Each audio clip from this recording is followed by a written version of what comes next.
back to stage, and we're going to find out who's coming up next on Murder Bridge.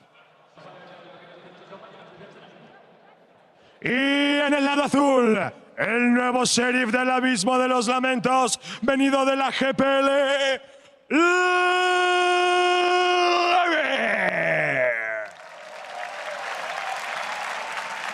And 2 days ago, Double Lift didn't know who he was, but he definitely does now. It's Allstar.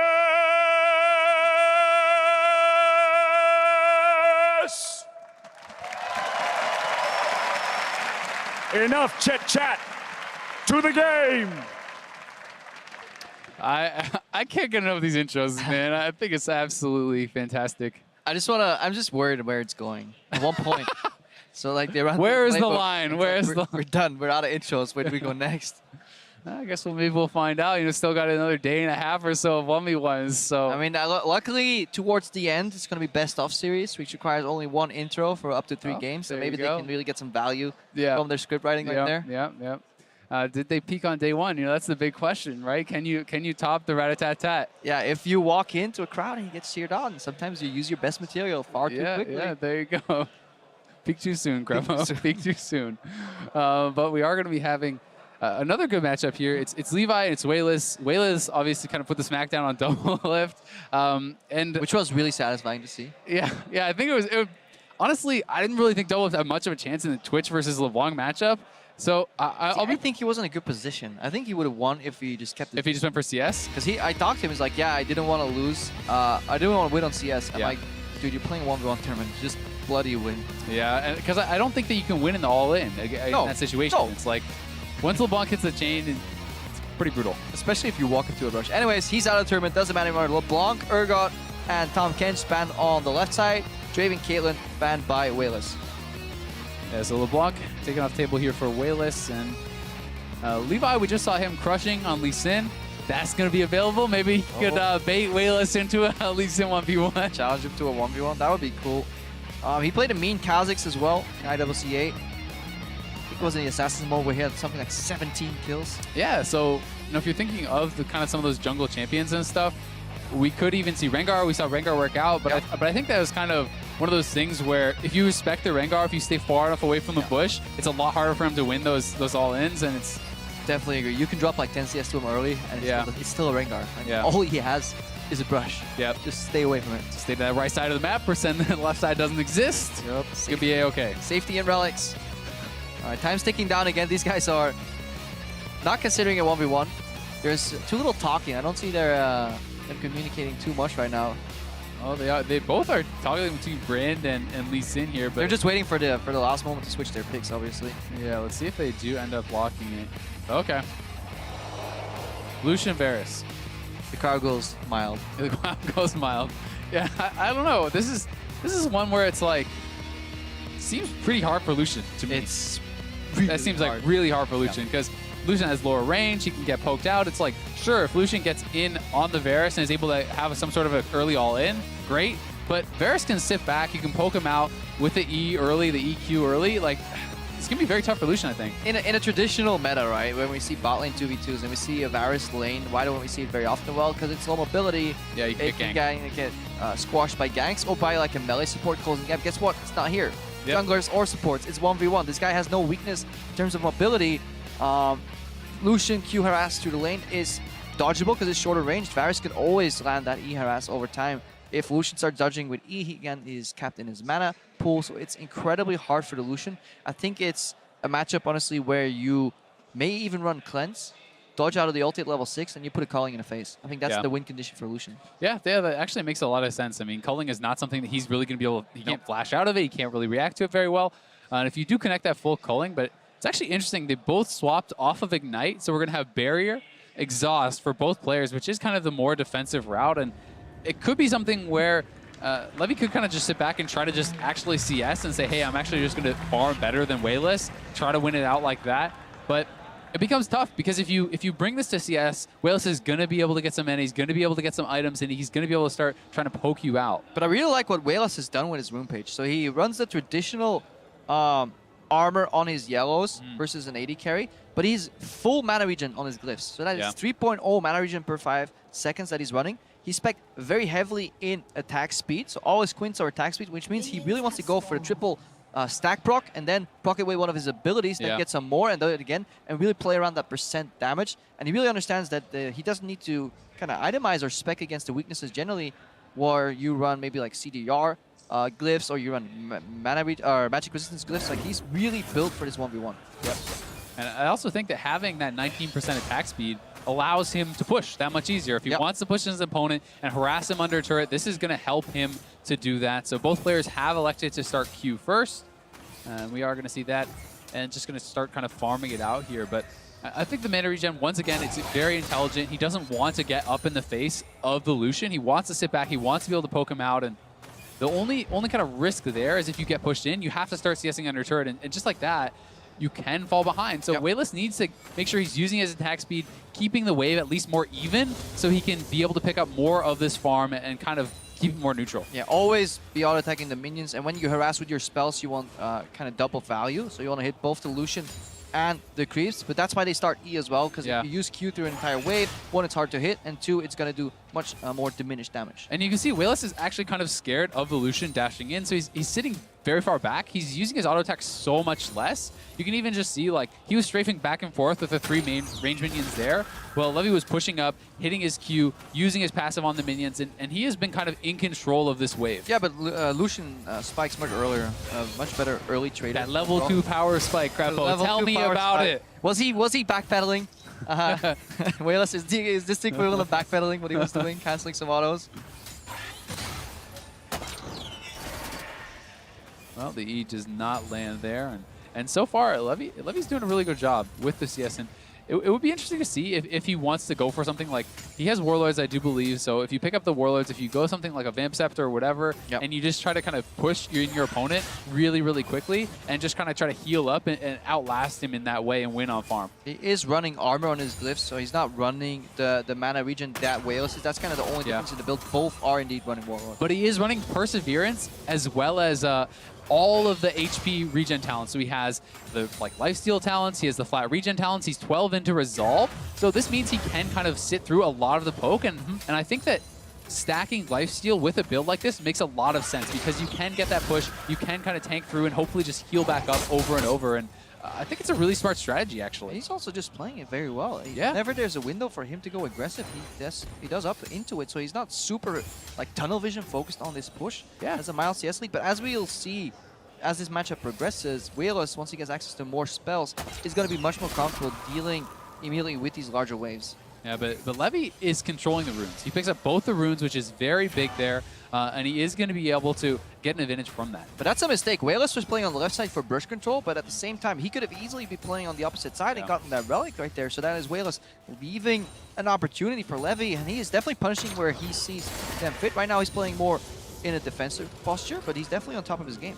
Yeah, certainly. And it kind of talks again about the fact that these guys practice these modes. Oh, I love this. Yeah, this is going to be a slow push for his opponent, which is going to deny a lot of the minions there. So I think this is really smart. Most people would have tried to shove it in. I don't think they would have got it in time. Yeah, I need to look at what the range creeps are doing. If you're wondering ever how a freeze becomes to be, it's basically because there is a slight advantage, especially in range creeps on the other side. Just look at them. They're all going to focus a creep. Melee creeps are really good at soaking up damage. It's the range creeps that you want to keep alive. And then when the next wave comes in, it just kind of stacks up and up and up. And if you're asking yourself, hey, well, he's missing some minions, why did he do this? It's because the opponent has more minions that are going to kill off his minions. So even though he misses a couple CS, his opponent loses way more and must push forward into him and kind of in a more vulnerable spot. And I do like the purchase here. I think Cloth Armor is actually pretty smart. Especially in AD carry matchups, because I feel like, as we see the relic being taken, really good punish by We1less.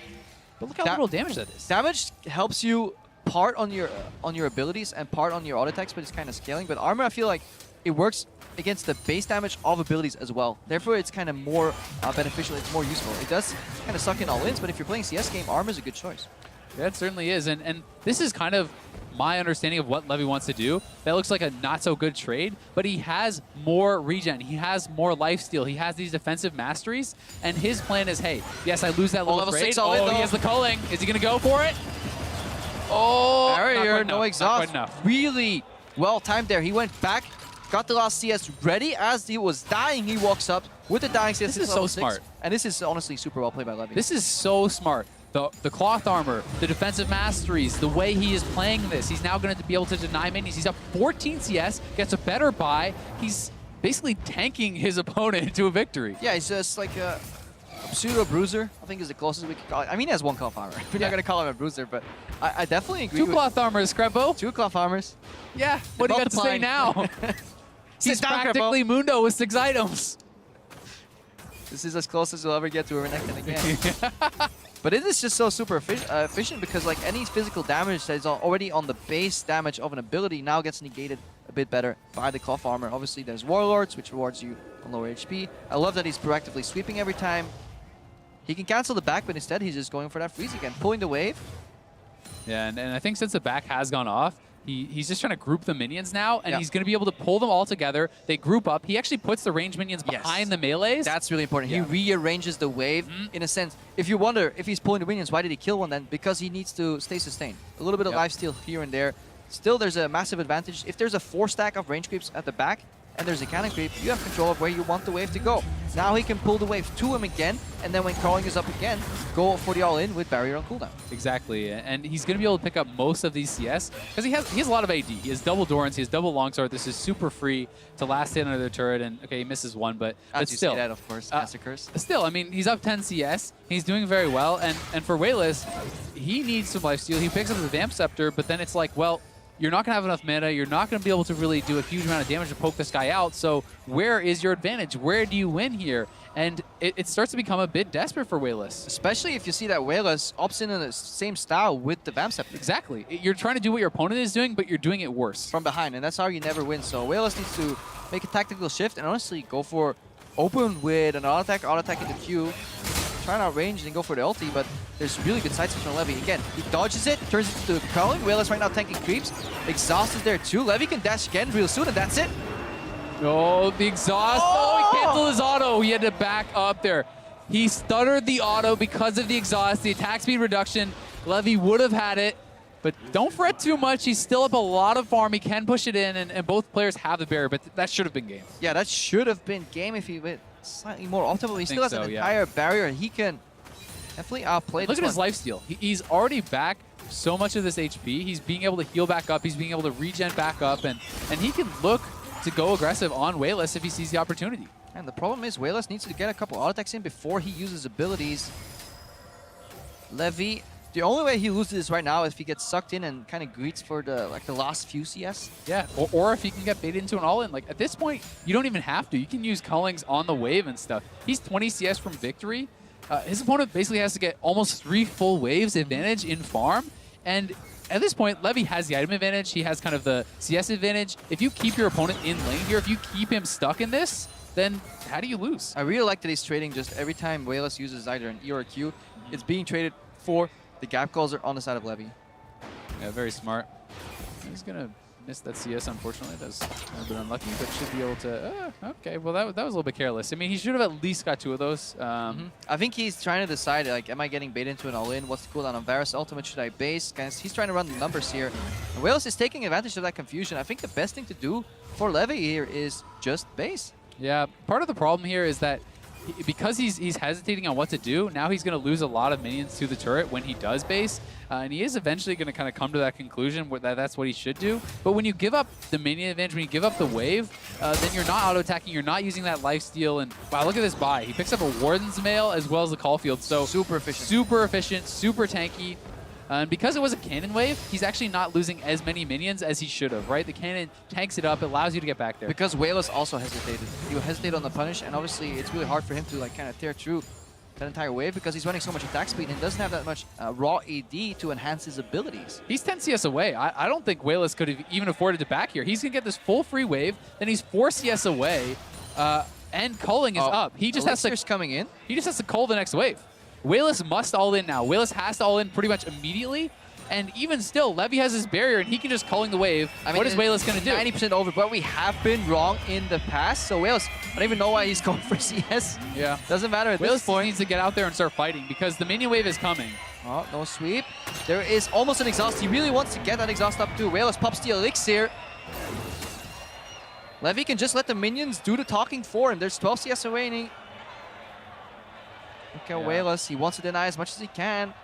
He's ready though. I think the thing is, if We1less takes a full culling, then Levi can just win the all-in, but he just needs those minions. He's going to go He's for going in, it. culling on a wave. 1 minion, 2, and one more. Levi's We1less blocking the culling. It's He over. got it! And we talked about it. Is it mechanics or is it intelligence? And Levi, he outthought We1less. This was so smart.